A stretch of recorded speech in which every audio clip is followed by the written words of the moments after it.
Member for Petrie. Well, thank you, Mr Deputy Speaker. It gives me great pleasure to speak on the Treasury Laws Amendment Housing Tax Integrity Bill 2017 and the Foreign Acquisitions and Takeovers Fee Imposition Amendment Vacancy Bill 2017. The legislation before the House takes practical steps to ensure we have a strong rental market and people are not taking advantage of our tax system. The Treasurer outlined an array of measures in his budget speech earlier this year to ensure integrity and stability in the real estate market. Yesterday I spoke on key legislation that will help first home buyers supercharge their savings as they plan to purchase their first home. And I also spoke about incentives for older Australians to downsize, opening up the market for growing families. Today, Mr Deputy Speaker, I rise to speak on legislation that has aided in improving our rental property market and the integrity of our tax system. Firstly, I'll outline measures that impose the framework of our tax system in regards to deductions for rental properties and assets. Secondly, measures to ensure the rental market increases the number of homes available to Australians. The bill focuses on individuals who claim travel expenses when visiting their rental properties. And Mr Deputy Speaker, I was speaking to one constituent and he was telling me that he owned and managed his properties in Bundaberg, approximately 340 kilometres from his home. He was very concerned about the discontinuation of his ability to claim travel to and from his rental properties. He's felt that it would not be financially viable to continue managing his properties. Now, these proposed amendments don't prevent investors from engaging third parties or to provide property management services. These services will still remain deductible. Mr Deputy Speaker, yes, this bill does limit the fact that people can travel to their property and claim deductions for travel. That's no longer going to be available. So I would say to people, but if you're going to drive 340 kilometres return to visit your house, to do a bit of maintenance on it, it's probably more viable to actually ensure that a local handyman or a plumber or a gardener or whatever it is that you need doing in that area services the property for you. That would make a lot more sense. Unfortunately, we've seen some people in relation to this take advantage of this, where they've actually been on holidays and so forth and haven't been able to, been treating the system unfairly, Mr Deputy Speaker. For example, a person living in New South Wales, if he owns a home on Queensland's sunny Gold Coast, they decide to take a trip up to their unit once or twice a year to inspect it, replace the fly screens and put up some mulch in the gardens. However, their primary purpose of their holiday was to enjoy the beaches and maybe just a little bit of handyman work. Well, that's fine. You can still have an investment property there, but it won't be tax deductible for your airfares to fly there, return, and it won't be tax deductible to drive there. So it might be worth, from here on in, actually getting a real estate agent to manage that and to actually use local services of tradespeople in that area. Mr Deputy Speaker, I also noted previously, and I want to emphasise to property investors, that maintenance is still fully deductible, but I encourage all people to employ the local tradie, help boost the economy and claim those expenses back on their tax return. You can still maintain your rental properties. However, you can no longer claim your airfares or any associated travel costs for your trip. The bill also tackles another integrity measure regarding generous valuations for plant and equipment purchased. We are cracking down on property owners claiming depreciation of assets that were part of their original contract when they purchased the property. So if they bought a new property and the dishwasher is included, or perhaps they bought a property and there's a vehicle of some type or machinery that's included, you've really purchased that as part of the property price. You've really got that as part of the value. You now won't get to also depreciate that asset when it's been purchased as part of that property. Mr Deputy Speaker, I'd like to expand on some key aspects of the Foreign Acquisitions and Takeovers Fee Vacancy Fees Bill. The government is very aware of the importance of foreign investment. However, we want to discourage foreign investors from buying real estate in Australia and leaving it empty for months or even years on end. If a person from overseas, perhaps living in Europe, bought a house in Australia, firstly they would need to seek approval through the Foreign Investor Review Board, commonly called FIRB. Key to this approval is that foreign investors are only allowed to purchase new properties in Australia, not renovated homes, but brand new houses, townhouses or units. This legislation we are debating today ensures that non-residential foreign investment homeowners prove that their property in Australia is being rented out for at least 6 months a year. Otherwise, they will be charged a vacancy fee, and the fee will vary depending on the property. For example, a $600,000 property would be charged $5,500, whereas a property valued at $2 million would be charged $22,300 if they leave that property sitting vacant. And the purpose of this is to ensure that these properties are not left vacant. It's to free up accommodation for Australians to rent, to make sure that there is plenty of supply for Australians, and this is very important. We want to make sure with the FIRB review they have to buy new properties so the supply increases, but we also want to make sure that those properties are rented out. I want to stress that these amendments do not apply to Australians. So Aussies, that own a home, wherever it is in the country, might be in Townsville or Cairns or Western Australia, and they only use that home during school holidays for a few months a year, well, that is okay. That is up to them. They can continue to do that if it's a holiday home and they can afford to do that. So it doesn't affect Australians.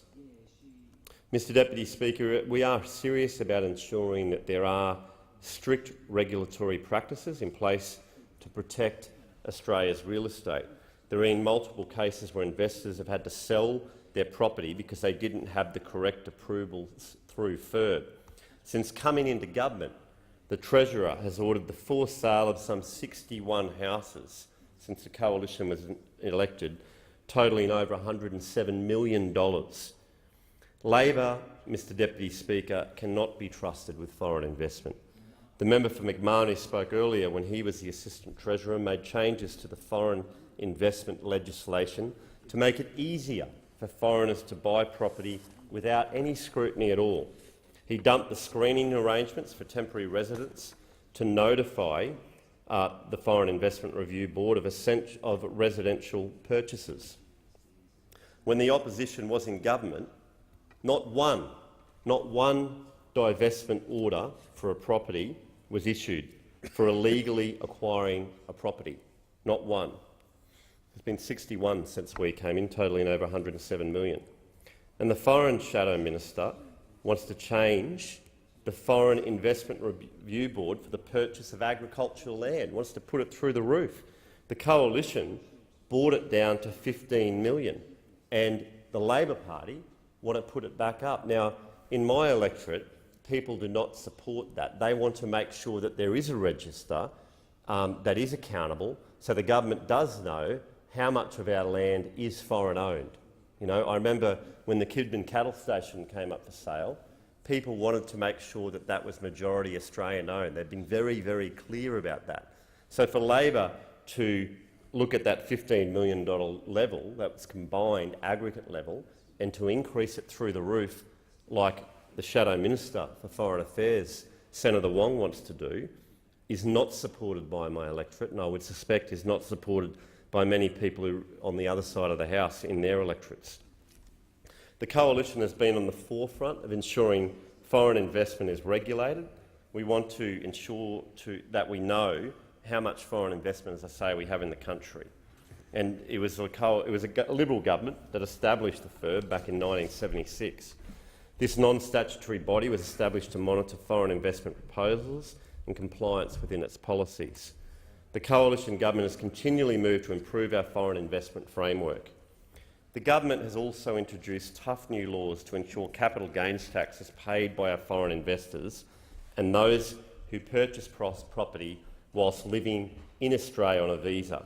We want to ensure that taxes owed to the Australian government are paid here and not taken overseas. And this is a very important measure that the Coalition is also cracking down on. We have continually taken measures to ensure we know who is buying our land and restrict the type of properties foreign investors are able to buy. This legislation is just another example of our government always looking to protect Australia's interests. Mr Deputy Speaker, our government is committed to affordable housing. It is a fact that by ensuring our community has affordable housing and make sure that supply increases and that the current supply is available for rent, it provides options and ensures that there's much more housing available for those that need it most.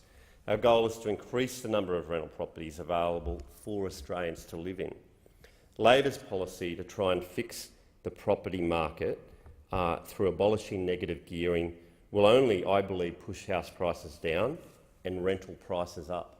And if I can give you an example of someone in my electorate, if you look at someone like Lisa and Todd, that may perhaps buy a home for $450,000 up in Burpengary East in my electorate, or perhaps in Griffin in my electorate. They purchase their home for $450,000.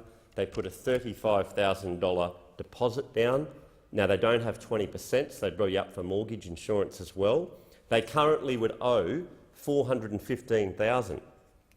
Now, that means that when Labor abolishes negative gearing, like they want to, right, on their existing home, so they've got a new home, they now have an existing home, they owe $415,000 on it, and they purchased it for $450,000. I mean, if it drops by just 5%, the value of that home, when Lisa and Todd go to sell, it'll be worth $425,000. And that means because of Labor's policy of abolishing negative gearing, they've lost $25,000 of their own deposit. Now, I see a lot of young couples in my electorate in this situation with less than 20% deposit. It'd be great if they had a bigger deposit, but Labor's voting against the Super Savers scheme that we've got that'll give those people and everyone in their electorate a $6,000 tax break. They're voting against young people that want to be able to do that. And I fear their policy could see people that buy a house and have to sell in a reasonable time frame, see the value of their house fall, and then when they pay out their loan, there goes their deposit. And you know, the other thing which we didn't campaign on in the last election, very positive in the last election, the Coalition, but anyway, people in my electorate in Deception Bay, Kippa-Ring, Clontarf, people that rent, right? And I've just continually said this argument. There's a lot of people, low-income people, that won't buy their own home. They can't afford to buy their own home. There's always a percentage of Australians that are on lower wages and won't buy their own home, and they need to have lots of rental stock available. And if people can't negatively gear, then I like to say they'll have to positively gear. They'll have to make sure that the rent is covering the loan on that property. And right now, interest rates are low. God help these people if the interest rate goes up. Because if the interest rate goes up, the rents will go up significantly and you'll see a real housing crisis for the people that can least afford it in this country. Now, Labor don't like this bill and the bill we introduced yesterday because it goes a long way to addressing some of the excesses in the rental property market. People going on holidays for rental properties, that'll be gone, travelling, you know.